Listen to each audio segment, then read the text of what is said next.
देखिए, समाजवादी पार्टी आज देश की तीसरी बड़ी पार्टी है। बीजेपी कांग्रेस के बाद समाजवादी पार्टी का नंबर आता है, परंतु महाराष्ट्र में हम लोग संघर्ष कर रहे हैं बहुत दिनों से। लेकिन हम महाराष्ट्र में जितनी पार्टी बढ़ना चाहिए उतना हम बढ़ा नहीं सके अभी तक, क्योंकि यह राज्य की पार्टी है। हमारी कोशिश है कि हम लोग समाजवादी पार्टी को नेशनल पार्टी बनाएं। आज प्रॉब्लम ये बहुत बड़ा देश में कि 2014 के बाद से देश में जो कर्ज था, पहले 1947 से 2014 तक जो कर्ज था 55 लाख करोड़ रुपया, अब वो हो गया 3 गुना ज़्यादा। देश कर्ज से डूबा जा रहा है, हमें हर साल उसका इंटरेस्ट भरना पड़ता है। और कहा जा रहा है कि देश जो चौथी जो है दुनिया की चौथी जो है आर्थिक शक्ति बन गई है, परंतु मैं समझता हूँ कि आज भी 85 करोड़ लोगों को 5 किलो राशन दिया जाता है, और राशन नहीं मिलेगा तो वो खा नहीं सकते हैं। ये देश की स्थिति है। महाराष्ट्र में पैसे नहीं है, अभी डेवलपमेंट काम बहुत रुका हुआ है। लाडली बहन के नाम पर इन लोगों ने पैसे दिए। देखिए, जब आदमी इलेक्शन लड़ता है ना, तो जो भी इलेक्शन कमीशन की गाइड है वो सिर्फ किताबों में लिखी हुई है। लोग कितना खर्च करते हैं आप सब अच्छी तरह जानते हैं। बहुत सारे लोग वोटर को पैसे भी देते हैं, हालांकि सब गलत है ये, लेकिन बहुत से लोग देते हैं वोटर को पैसे। सरकार ने पैसे न दे करके हमारे पैसे, जनता के पैसे लाडली बहन के नाम पर दिया, और ये कहा कि अब हम चुन कर आएंगे तो हम अब की बार 1500 की जगह 2100 रुपये देंगे। और चुन के आने के बाद आप कह रहे हैं कि बहुत सारे 8-9 लाख लोगों ने गलत लिया है, उन पर कार्रवाई होगी, और अब 500 रुपया देंगे लाडली बहना के नाम पर। अभी हम बजट के लिए बात करते हैं तो बोले पैसे ही नहीं, पैसे ख़त्म हो गए हैं। ये हालत है महाराष्ट्र की। और सबसे बड़ी जो दुख की बात है कि महाराष्ट्र में आज जो है ना, सांप्रदायिकता उरूज पर है। एक चुना हुआ आदमी 4 फुट का है, उसकी हैसियत कुछ नहीं है, परंतु खुलेआम कहता है कि हमारी सरकार हिंदुत्व की सरकार है। हम कहते हैं ये सरकार सेकुलर सरकार है। देश में संविधान है, और संविधान की कसम 2-2 बार खाने वाला आदमी, एक बार आमदार बनता है तो शपथ लेता है, दूसरा उसके बाद जब बनता है वो मिनिस्टर बनता है तो शपथ लेता है, लेकिन वो कह रहा है हमारी हिंदुत्व की सरकार है, हम मस्जिद में घुस के लोगों को मारेंगे, मस्जिद का लाउड स्पीकर उतारेंगे। इस तरह की चीज़ें महाराष्ट्र में हो रही हैं। आज महाराष्ट्र में जो मस्जिदों पे लाउड स्पीकर लगा हुआ है, उस लाउड स्पीकर को मुंबई में उतारने की बड़ी ज़ोरदार से चल रही है। किरीट सोमैया हर एरिया में जाते हैं पुलिस को लेकर के, मस्जिद का लाउड स्पीकर उतारो। देखिए, लाउड स्पीकर उतारने का कोई कानून नहीं है। जो भी कोर्ट का आदेश है वो ये है कि डिसिबल उसका जो मेंटेन करो। डिसिबल अगर मेंटेन नहीं होता है तो आप उस पर केस कर सकते हैं, फिर आप उतार सकते हैं। परंतु कह रहे डिसिबल हमको कुछ नहीं मालूम, हमें जो है ना इस लाउड स्पीकर को उतार कर वहाँ दूसरा एक स्पीकर लगाना है, जिस स्पीकर से आवाज़ आएगी नहीं और अजान को कोई सुन भी नहीं सकता है। पूरे देश में चल रहा है, लेकिन सिर्फ महाराष्ट्र में ये चल रहा है। मस्जिद के बाहर नमाज नहीं पढ़ सकते। देखिए, मस्जिद के बाहर अभी मैं आज आ रहा था, देखिए हम किसी की शिकायत नहीं कर रहे हैं। हम अपने हिंदू भाइयों के साथ कदम से कदम मिलाकर, कंधे से कंधा मिलाकर चलते हैं। आज तक कभी किसी मुसलमान ने ये शिकायत नहीं किया कि सड़क पर त्यौहार क्यों मनाया जाता है। लेकिन आज अगर मस्जिद भर जाती है तो लोग मजबूरन, कुछ मस्जिदों में, हर मस्जिद में भी नहीं, बाहर 5-10 मिनट के लिए नमाज़ पढ़ने आते हैं। लेकिन उसके लिए यूपी के सीएम कहते हैं कि अगर आप जो है बाहर नमाज़ पढ़ोगे तो आपका पासपोर्ट कैंसिल कर दिया जाएगा, और आपका ड्राइविंग लाइसेंस भी कैंसिल कर दिया जाएगा। मैं आ रहा था अगर पूना से, तो मुझे लोगों ने कहा कि पालकी जाने वाली है, जल्दी जाएंगे नहीं तो फिर रास्ता जाम हो जाएगा। रास्ता जाम हो रहा है, हमने कभी मना नहीं किया, लेकिन हमारी मस्जिद, हमारी नमाज के लिए, यानी ये जानबूझ करके ना इस देश में मुसलमानों के लिए ज़मीन तंग की जा रही है। वक़्फ़ की ज़मीनें हमारी हड़पने का पूरा इरादा हो रहा है। जो 4-4, 5-500 सालों से मस्जिदें बनी हैं, कब्रिस्तान है, दरगाहें हैं, उन दरगाहों पर नज़र इनकी, उसको तोड़ करके सरकारी ज़मीन बनाकर उसको बेचने का सरकार का इरादा है। उसकी ये बहुत ही गलत हो रहा है। जबकि छत्रपति शिवाजी महाराज के राज में हिंदू मुस्लिम में कोई अंतर नहीं था। उन्होंने अपने राज्य में कितने मुसलमानों को बड़ी बड़ी पोस्ट दिए थे उन्होंने, और उन्होंने यहीं पे बाबा याकूब को, कोकन में जगह जो है, बाबा याकूब को उन्होंने 750 एकड़ ज़मीन दिया, और उस ज़मीन, आज भी उनके पास ज़मीन है। उस वक्त से वक्फ का काम चल रहा है।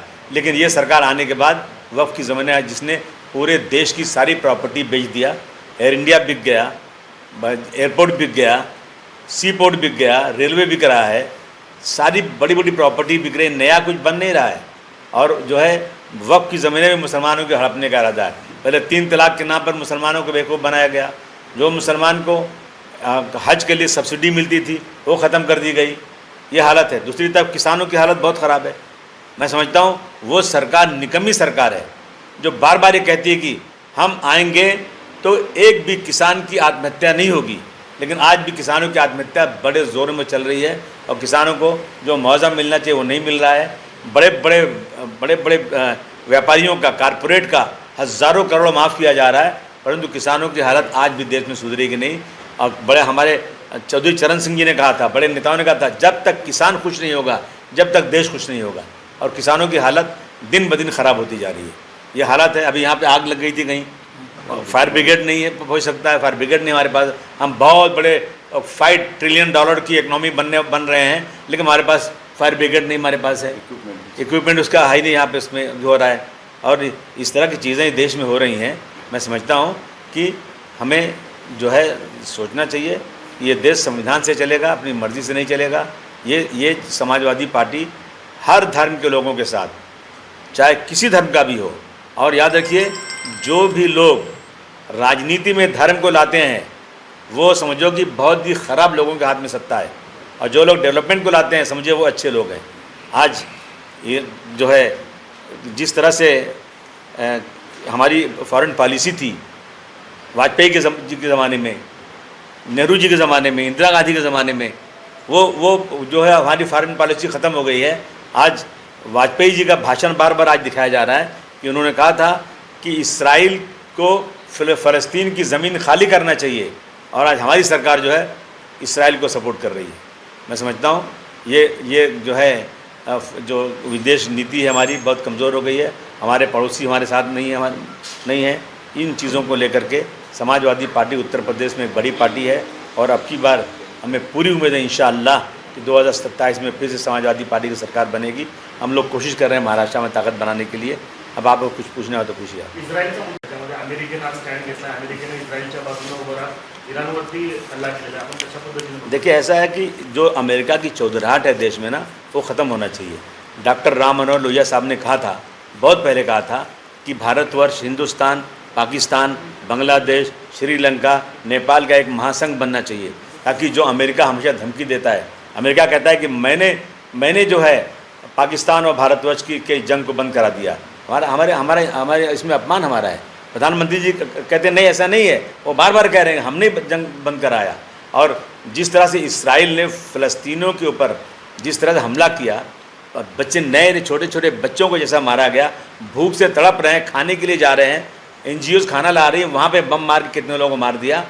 उस पर अमेरिका नहीं कुछ बोल रहा है, अमेरिका फिर भी इसराइल का साथ दे रहा है।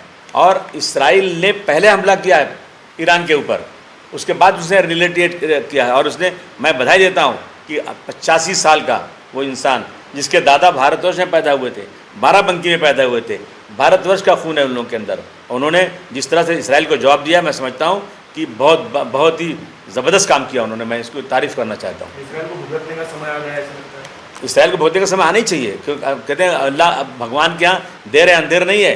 जिस तरह 1.25 लाख लोगों को मारा है, जबकि फ़लस्तीन के लोगों ने इनको रहने की जगह दिया था।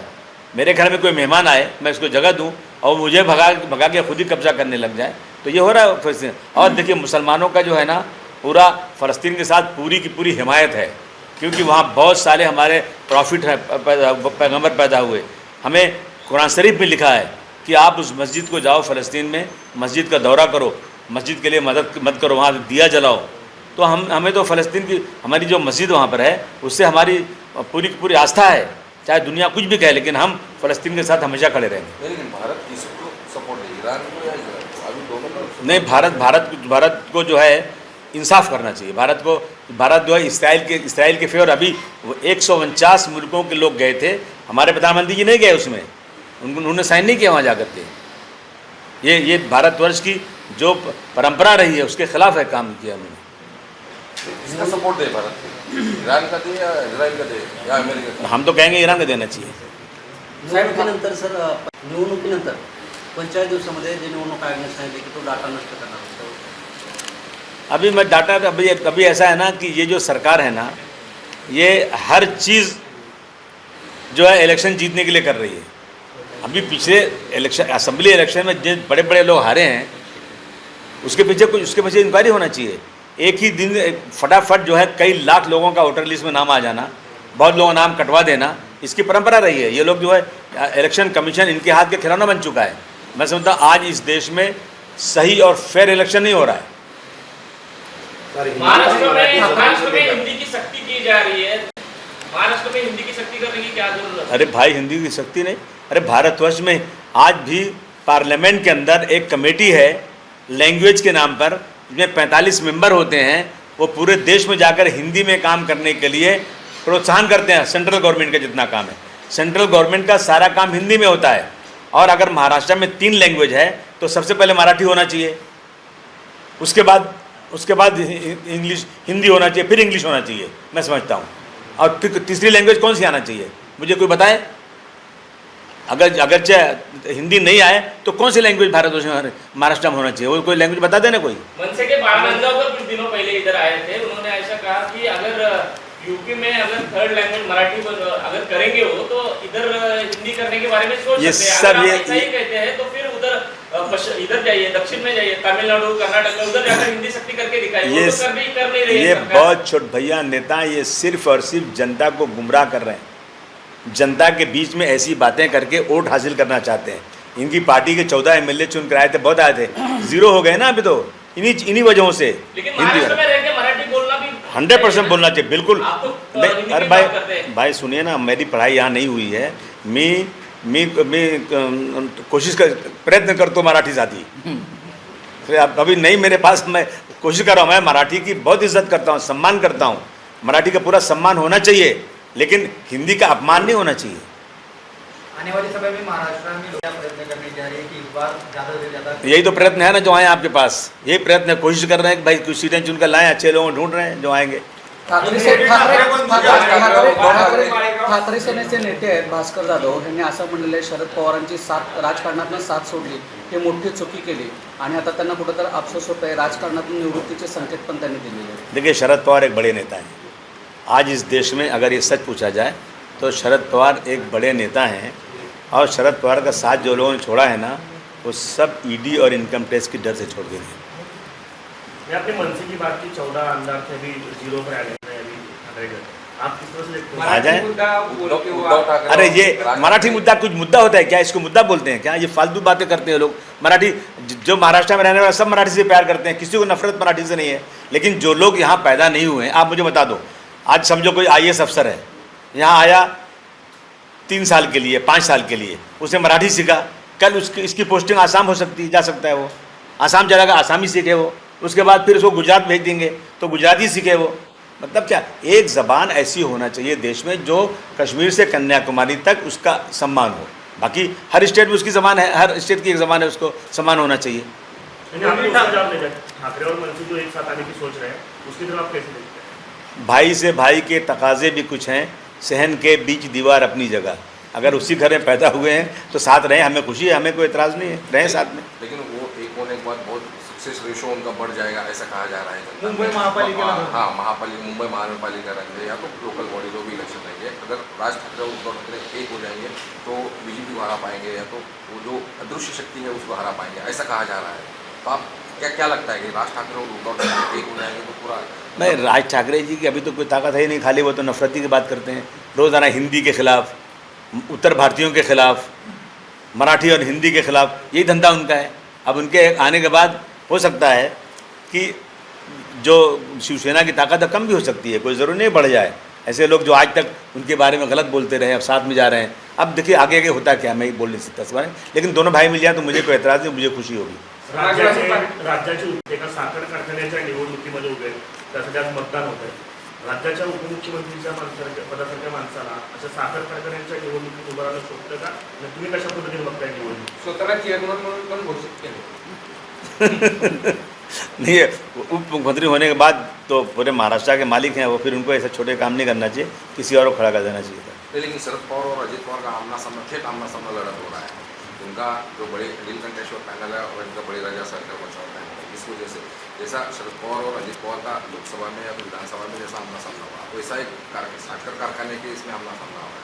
तो नहीं, मुझे इतने बड़े नेता जो है आमने सामने हो रहे हैं साकर। नहीं, देखिए शरद पवार साहब बड़े नेता हैं, अजित पवार साहब उन्हीं के साथ बड़े हुए, उन्होंने वहीं सीखे उन्होंने। मैं समझता हूँ कि कोई अंदरूनी ऐसी बात है जिसकी वजह से वो अलग हुए हैं। मैं नहीं समझता कि अलग होना चाहिए था, लेकिन आमने सामने तो नहीं आना चाहिए। सिर्फ परसों हुआ था, पूना के एक लड़के था, पूना पुलिस ने रिपोर्ट किया था, उसने आपने टिप्पणी भी की थी, देखिए हाँ, मैंने इंक्वायरी की मांग की थी, लेकिन पूना पुलिस ने जो इनकाउंटर किया है उन पुलिसों को 1 लाख रुपये बख्शीश जारी किया है। आपने तो इंक्वायरी की मांग की। नहीं सुनिए, ऐसा ना, नहीं सुनिए, देखिए ऐसा है ना कि मेरे पास परिवार के लोग आए थे। एक लेडी आई, उसने उसके घर की बोली कि मेरे पे आके कनपट्टी पे रिवॉल्वर लगा दिया और बोला चलो किधर है वो सोया उसको बताओ।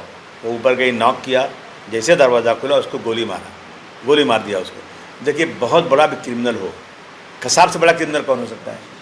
कसाब ने जब कसाब ने इतने लोगों को मारा रेलवे स्टेशन पे, कहाँ हमारे लोगों ने जब भाग रहा था कसाब, तो चौपाटी पे जिन पुलिस वालों को खबर मिली कि इधर से आ रहा है रोका, उसने उसको पुलिस वालों को मार दिया, लेकिन उसके बाद कसाब को मारा नहीं गया। कसाब को पकड़ा गया और इंक्वायरी हुई, क्या खाएगा तू, कौन सा वकील चाहिए तुझे, सारी सुविधा दी गई। उसके बाद उसको फांसी दी गई। हमारे पास कचहरी कोर्ट है, हमारे पास जजेस हैं, हमारे पास जेल है। ये सारी चीज़ों को छोड़ के शॉर्ट रास्ता अपना के इस तरह से गोली मारना, मैं समझता हूँ ये भारतवर्ष के कानून का उल्लंघन है। उसको पकड़ना चाहिए और मुकदमा चला के, वो क्रिमिनल था, मुझे पता चला कि क्रिमिनल था, 2 बार उसको मकोका लगा हुआ है। हमें पहले ये बात नहीं मालूम थी, लेकिन फिर भी कितना बड़ा भी क्रिमिनल हो, कसाब से बड़ा क्रिमिनल तो नहीं हो सकता। तो इनकाउंटर होता नहीं है। अगर उसने गोली चलाई तो उसकी गोली कहाँ गई? पुलिस ने गोली चलाई, उसकी गोली तो पता नहीं चला कहाँ चली गई। तो मेरा कहना है कि इस तरह से पकड़ के मारना गलत है। क्रिमिनल को पकड़ो, फांसी दो। पाकिस्तान के पुरस्कार के लिए सिफारिश की है, इतना सही है ये? नहीं, देखिए हम सब चाहते हैं कि पाकिस्तान ने किया, तो इसका मतलब है कि पाकिस्तान इस बात को एक्सेप्ट कर रहा है कि डोनाल्ड ट्रंप ने ही हमारी जंग को बंद कराया। हम तो नहीं एक्सेप्ट कर रहे हैं ना। और हम तो चाहते दुनिया में शांति रहे, लड़ाई झगड़ा ख़त्म हो जाए, तो ये तो सबको कोशिश करना चाहिए।